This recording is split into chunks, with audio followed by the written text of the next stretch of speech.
Okay, Joe 508.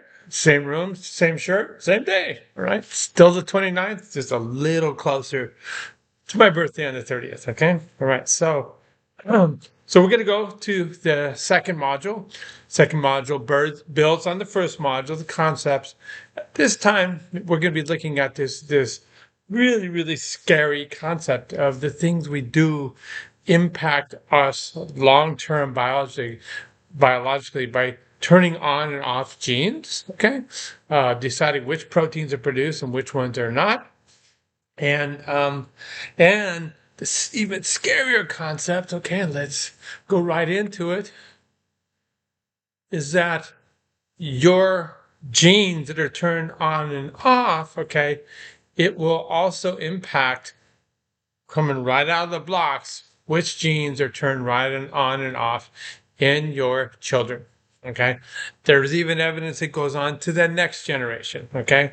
So some of these there are some more lasting epigenetic changes that can impact the health of your child and potentially even the health of your grandchildren. Okay, so this is a really very hot topic right now. Okay, and like I said, there are these companies that tap into this knowledge and fears, and you can send them a cheek swab, and they will look at your biological age by looking at the epigenetics, and it's not the greatest biology, and it's a good way to waste money. But anyways, this is a hot area for research. Okay, and so this is the image.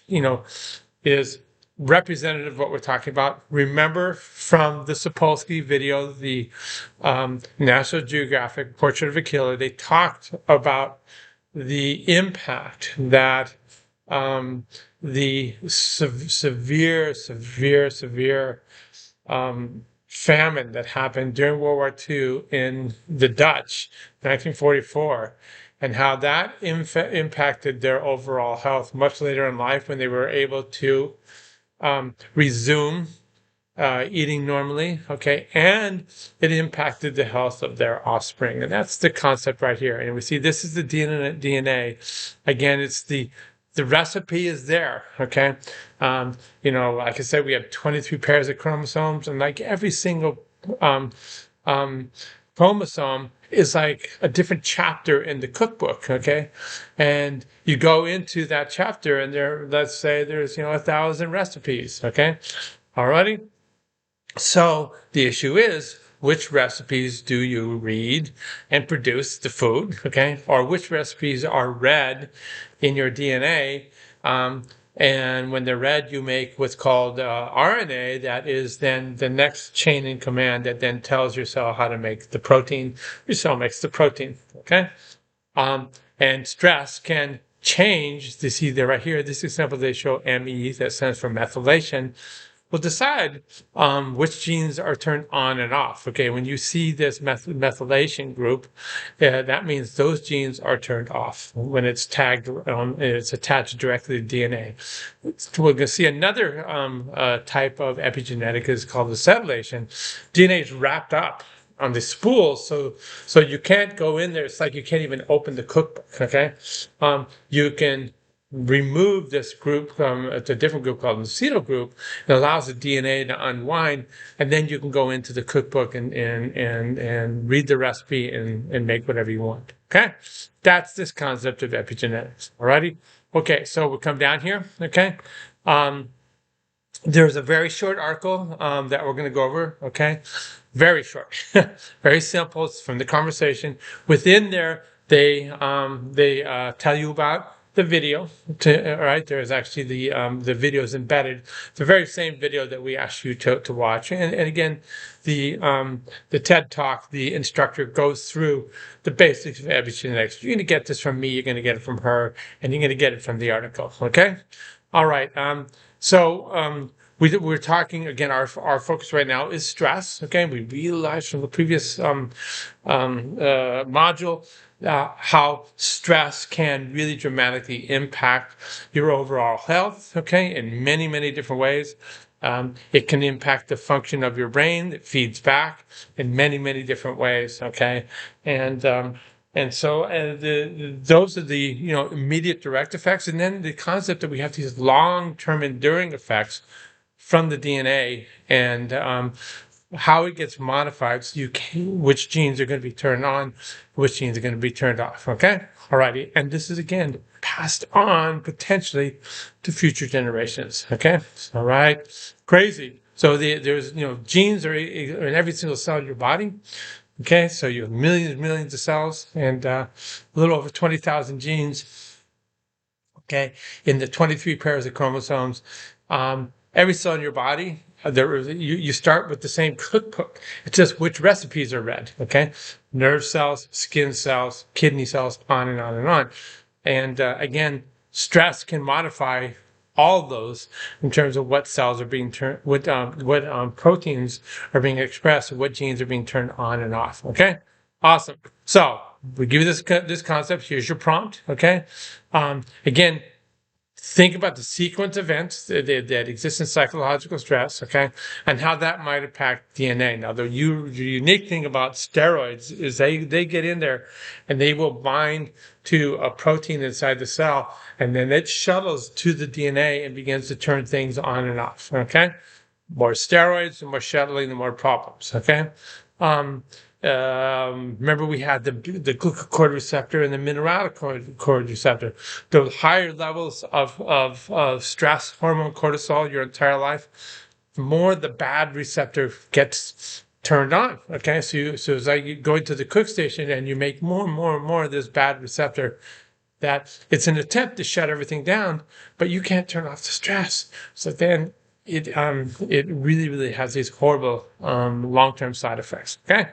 All right, so we see this concept, like I said, of the epigenetics, and so it's just about how the proteins are either controlling the ability to read the DNA, or how you can't open the cookbook. Okay, that's what this is all about. And then you come up with some ideas of what might get turned on and off. Okay. That might cause inflammation. You think about some of the little proteins, maybe you guys have heard of it, okay? And these cytokines, a lot of people have autoimmune disease and they take medicine to reduce the effect of TNF alpha, okay? All right, or interleukin 6 or interleukin 21, whatever it is, So these are things that can get turned on, okay? Alrighty. Well, we know that you guys are not biologists, okay? But just kind of think of this. What would be the problem with the DNA for somebody that is chronically depressed? Okay, come up with an epigenetic idea. All right, awesome. That's the concept there. All right, so I'm going to go in here. Okay, so again, this video is embedded in this article, so we just put it there up front. It's a 20-minute video, and in this video, Courtney Griffiths goes over the biology and the evidence, okay? Observations that were made about different health trajectories, okay, from people that were genetically identical, okay? How do you have genetically identical people, okay? Remember, that's where you have a fertilized egg, okay? It divides into 2, right? It divides into 4, it divides into 8, right? You're forming the embryo, and then it splits off. And then you have identical twins, okay? So that's the scenario there. And how, even though they're genetically identical, we see this nurture versus nature. So the DNA in the cells from the fertilized egg, that's the nature. And then the nurture is all the outside influences. So she talks about that. And then she goes through animal studies that backs up the concepts of the observations that are made in humans, all right? Very cool stuff, okay? The article, okay, we have the PDF, okay? And then this right here is the really quick article. It's very easy reading. They begin talking about the same famine that Robert Sapolsky brought up in the National Geographic video. And so it was one of the first major we call that public health or epidemiology studies that revealed in human studies the impact of experience, of nurture, and then how that would play out in terms of their genetic basis of their existing physiology, their physiology, and then how that was passed on to their offspring. And so that's what that's all about right there. They talk about, again, nurture versus nature. If you want more information, you see there's hypertext links to other articles. Again, this is controversial. I'm talking about that, how people will take advantage of this little bit of knowledge and kind of be charlatans about it. The fact that it is passed on to multiple generations. All right. Mind blowing. So that's what this is right here. All right. It talks about what kinds of genes are affected. One of the worst case scenarios, it could be genes, for example, that there's the infamous gene that is our surveillance system for cancer, for problems in cells. It's called P53. And if P53 gets turned off, then problem cells just continue on and on and on. High levels of P53 are associated with lower rates of cancer. Low levels of P53 activity are associated with very high rates of cancer. So you can talk about that in your discussion. All right. So that's the article. Like I said, it's very, very simple. Awesome. And then I want you to go in here and play around. This is a really cool website. And so you go in here, this is the Learn Genetics website, University of Utah. This is everything you would want to know, kind of short in terms of epigenetics. There, you go into here, they have a very short video, that looks at the DNA, and I'll just kind of go over some preamble about, it's funny how, we're all born with kind of webs between our fingers and all that gets turned off. But they're showing the DNA right here. So it's all compacted. There's two markers of the epigenome, the green being methylation, and it's tagging the DNA. The other one, the acetyl groups that causes that influences the DNA being wrapped up, so you can't. These are like the book's closed and you can't read it. And then you see right here, and then here it's all closed up. But then you see you can open it up. What's happening there? See the red groups?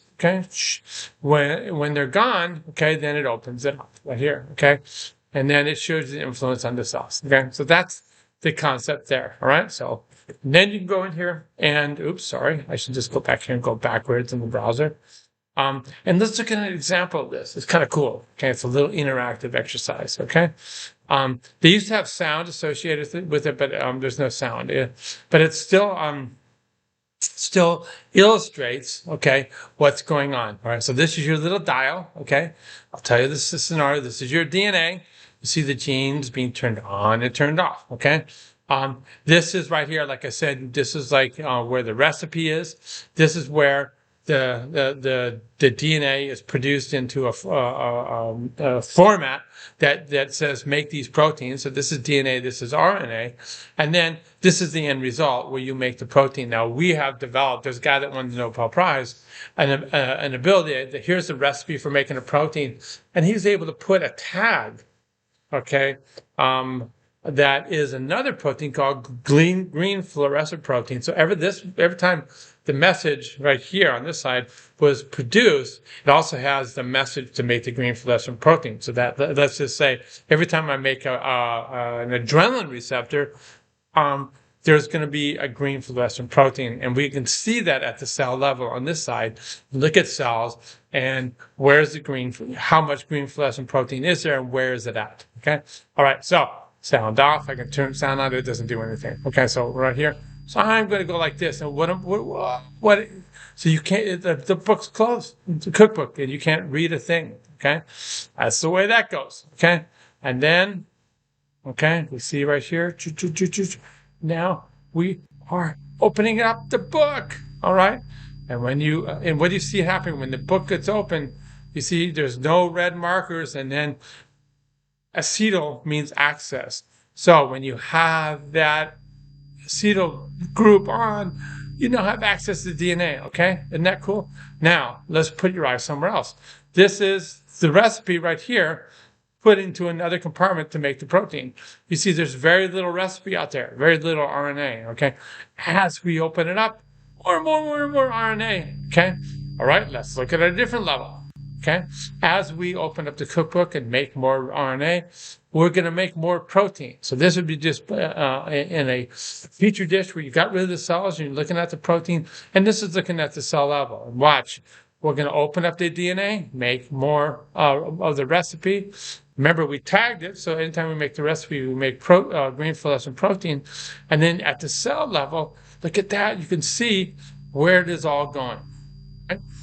All right, very cool. So that's how you're able to study epigenetics, okay? We can also look at the methyl tag. That's a whole different story right there, okay? Different way of looking at it, but it's very cool, very cool. All right, awesome. Backward browser. Okay, so this gets in inheritance. This goes into, what is this? So this would be nature, okay? This is nurture. So you talk about, if you want to learn more about how nurture affects epigenetics, and specifically with respect to stress, they talk about this one, where they've studied rats, okay? And whether the mother is nurturing or not nurturing affects the genes that are turned on and off. And specifically, if the mother is not nurturing to its pups, then the little tiny pups, as they grow up, have a really heightened, so overcooked stress response. Okay, awesome. All right, so there you have it. All right, so now you've got all your information. Okay, again, do go in here and play with this. It's really fun by going there. And then, and of course, back over here, okay? And hopefully from these experiences in the previous 2 chapters, this little graphic right here, okay, you're going to have enough information to go in there and do some damage in terms of the prompt about epigenetics and stress, all right? So pretty short lecture. I think you're going to be happy with that, okay? But it's still packed with a lot of biological information that hopefully now you guys have a better feel for, okay? Open up the quiz. Answer the quiz questions. Pretty straightforward stuff. All right, guys. Peace. We'll see you next week.